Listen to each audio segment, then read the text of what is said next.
সুদাম সুদাম কেলিছে ব্রজের সুদাম সুদাম কেলিছে ব্রজের পথে সুদাম সুদাম কেলিছে ব্রজের সুদাম সুদাম কেলিছে ব্রজের পথে সুদাম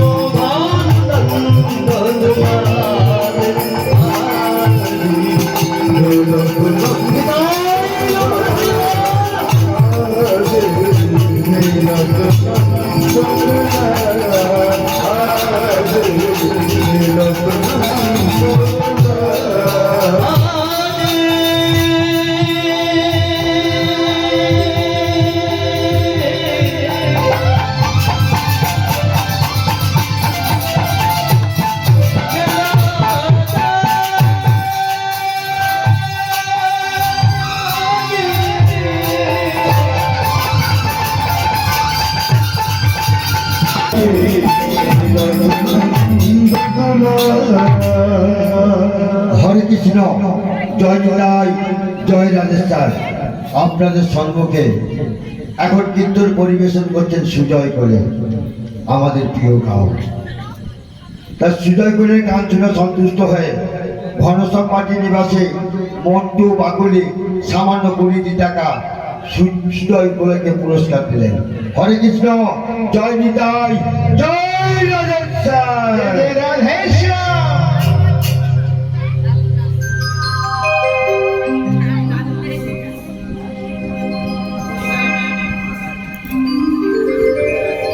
গালে হাত দিয়ে বসতে দেবো না। সকলকে সকলকে বাহু তুলুন দেখি। সকলে বলেছি না ছাড়বো না কাউকে।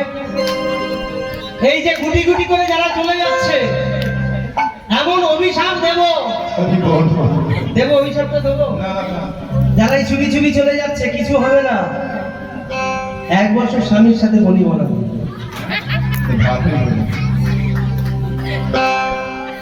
তোদেরটা আগে চলে গেছে না, এদের ছেলে তো প্রতিদিন ঝগড়া। সকলে বাহু তুলে দেখি। সকলে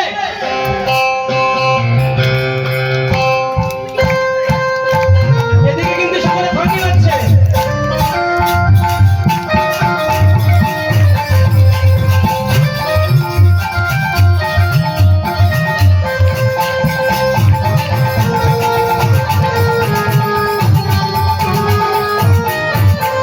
কৃষ্ণ বলে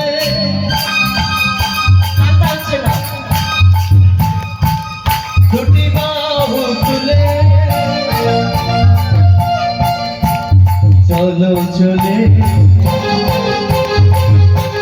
কোথায়? মধুর বৃন্দাবনে। কৃষ্ণ বলে বাহু তুলে চলো চলে বৃন্দাবনে। কৃষ্ণ বলে বাহু তুলে চলো চলে বৃন্দাবনে।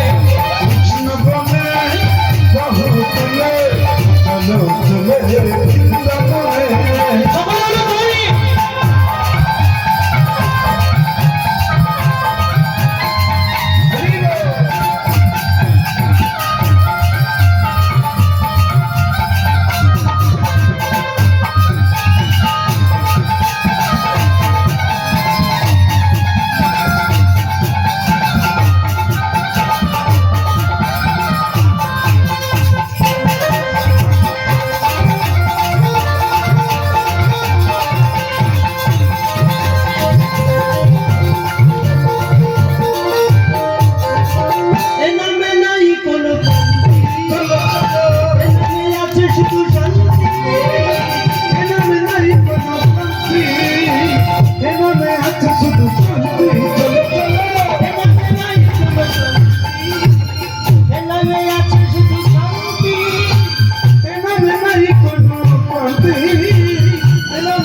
চলো চলে বৃন্দাবনে কৃষ্ণ বলে প্রভু দিয়ে চলো কৃষ্ণ বলে চলো চলে বৃন্দাবনে কৃষ্ণ বলে প্রভু তুলে চলো চলে বৃন্দাবন জয় রাধে শ্যাম জয় রাধে শ্যাম জয় রাধে শ্যাম জয় রাধে শ্যাম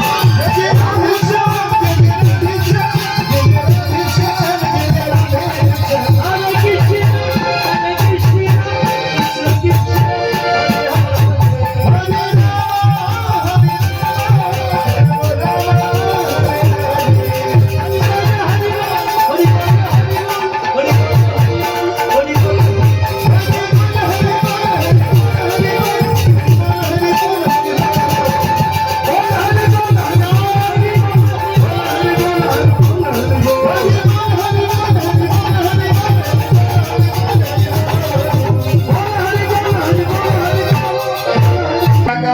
সুজয় গোলকে পুরস্কার করলেন। হরে কৃষ্ণ, জয় নিতাই, জয় রাধেশ্বর। আর এই বিনোদ খেলায় মত্ত হয়ে সকালে চিৎকার করে কানাইকে রেখে বলছে, ওরে কানাই রে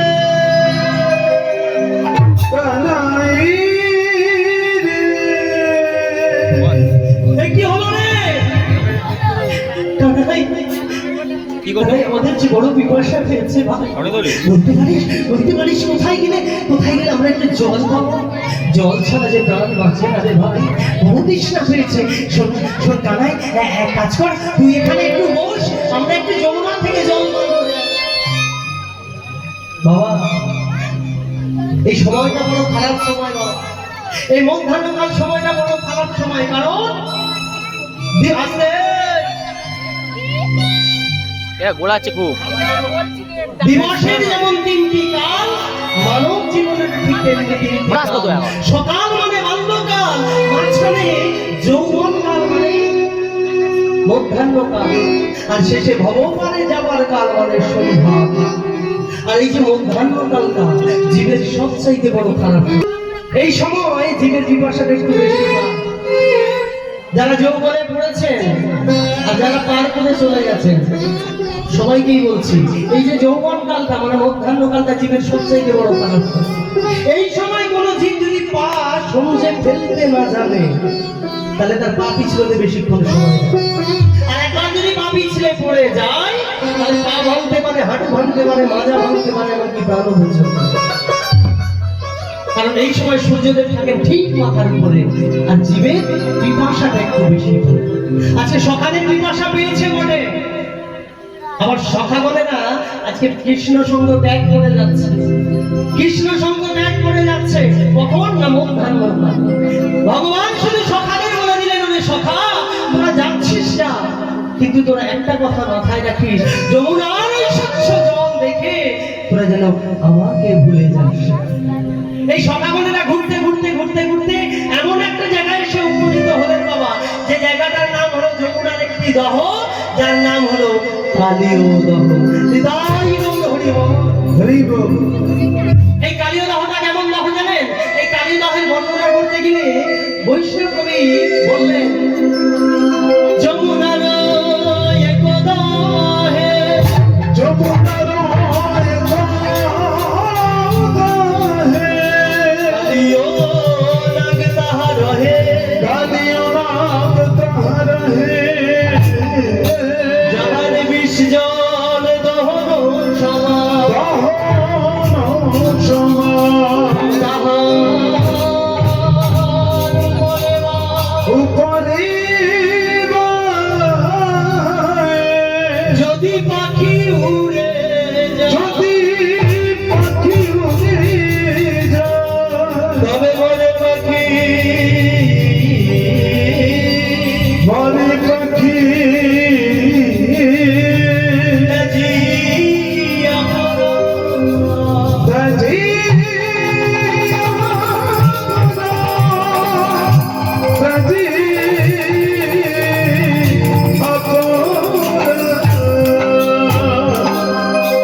দহে যাহার বিষ জল দহন সমান, তাহারও উপরে ভাই যদি পাখি উড়ে যায় তবে মরে পাখি কাজিয়া হয়।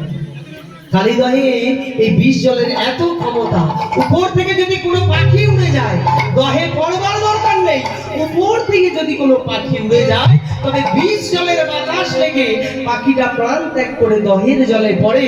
আর যেমনই দহের জলে পড়ে, কালীয় নাগ সেটা আহার্য রূপে গ্রহণ করে। এই বিষ জলের এত ক্ষমতা। এই সখাগণেরা ঘুরতে ঘুরতে ঘুরতে ঘুরতে কি করলে, ওই যে কেলিকদম্ব বৃক্ষটা বাবা বৃন্দাবনে গেলে আপনারা দেখতে পাবেন যে কালীদহের বিষ জল সবাইকে মেরে ফেলেছে, কিন্তু একজনকে মারতে পারে নাই। তাকে জানেন? ওই কেলিকদম্ব বৃক্ষটা। কেলিকদম্ব বৃক্ষটাকে মারতে পারেনি, তাই সখাগণেরা ঘুরতে ঘুরতে ঘুরতে ঘুরতে ওই কেলিকদম্ব বৃক্ষের নিচে এসে দাঁড়িয়েছে। আর সামনে যমুনার স্বচ্ছ জল দেখে তারা 7 পাঁচ চিন্তা না করে একে একে কি করেছে, কালীদহের জলে নেমে যেমন এই কালীদহের বিষ জল অঞ্জলি পূর্ণ করে পান করেছে, অমনি প্রাণে চলে যায়, অমনি প্রাণে চলে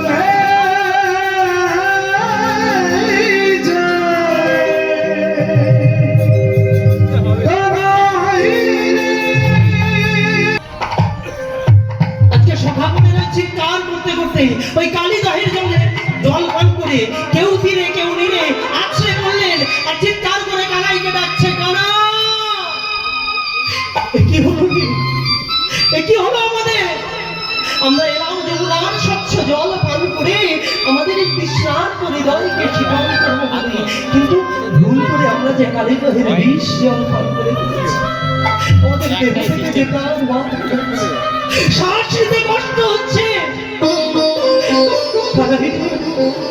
সেই ছোটবেলা থেকে তোকে আমরা বন্ধু বলে ভেবেছি, একসাথে আমরা কত খেলা খেলেছি, কিন্তু আমার মনে হয় মৃত্যুকালে তোকে একটিবারে চোখের দেখা দেখতে পাবো। মনম সখা মনোমঙ্গল কোন রকমে কানাই কানাই বলে চিৎকার করতে করতে কোন রকমে জল থেকে উঠে ছুটে চলেছে, কিন্তু না, বেশি দূরে যেতে পারলো না। কিছুটা দূরে আগে ওই বালুকার উপরে মুখ থুবড়ে বললো, আর উঠতে পারলো না। বালুকার উপরে পড়ে উঠতে না পেরে কৃষ্ণ বদন খালি অঙ্গুলি দিয়ে ওই বালুকার মধ্যে অঙ্কন করেছে। বালুকার মধ্যে অঙ্কন করে নয়নের জলে বদন ভাসিয়ে বলছে, কানাই রে, সেই ছোটবেলা থেকে তোকে আমরা বন্ধু বলে ভেবেছি, কিন্তু আজ মৃত্যুকালে তোকে একটিবারে চোখের দেখা দেখতে পাবো। সকলে বলে আমি নাকি তোর অন্তরঙ্গ শাখা, প্রাণ শাখা, মনম শাখা, কিন্তু দেখ না আজ মৃত্যুকালে একটিবার তোকে চোখের দেখা দেখতে পাবো না। কামাই একটু খেতে ভালোবাসতাম বলে কত জনা কত দিকে কত কটু কথা আমায় বলেছিল, কিন্তু তুই ঘর থেকে নমনে ক্ষীর মাখন সন্দেশ চুরি করে নিয়ে এসে গোচরণে বৃক্ষের তলায় বসে বসে আমাকে কত প্রাণ ভরে খাওয়াতিস। আর মনে হয় কোনোদিন তোর পরে খারাপ খাওয়া। তবে আমি জানি এই জগতের কোন জীব যদি মৃত্যুকালে নাকি তোকে ডাকে, তবে তুই নাকি সেখানে দাঁড়িয়ে থাকতে পারিস। আমি তো তোর অন্তরঙ্গ শাখা, প্রাণ শাখা, মনম শাখা। আমি মধুমঙ্গল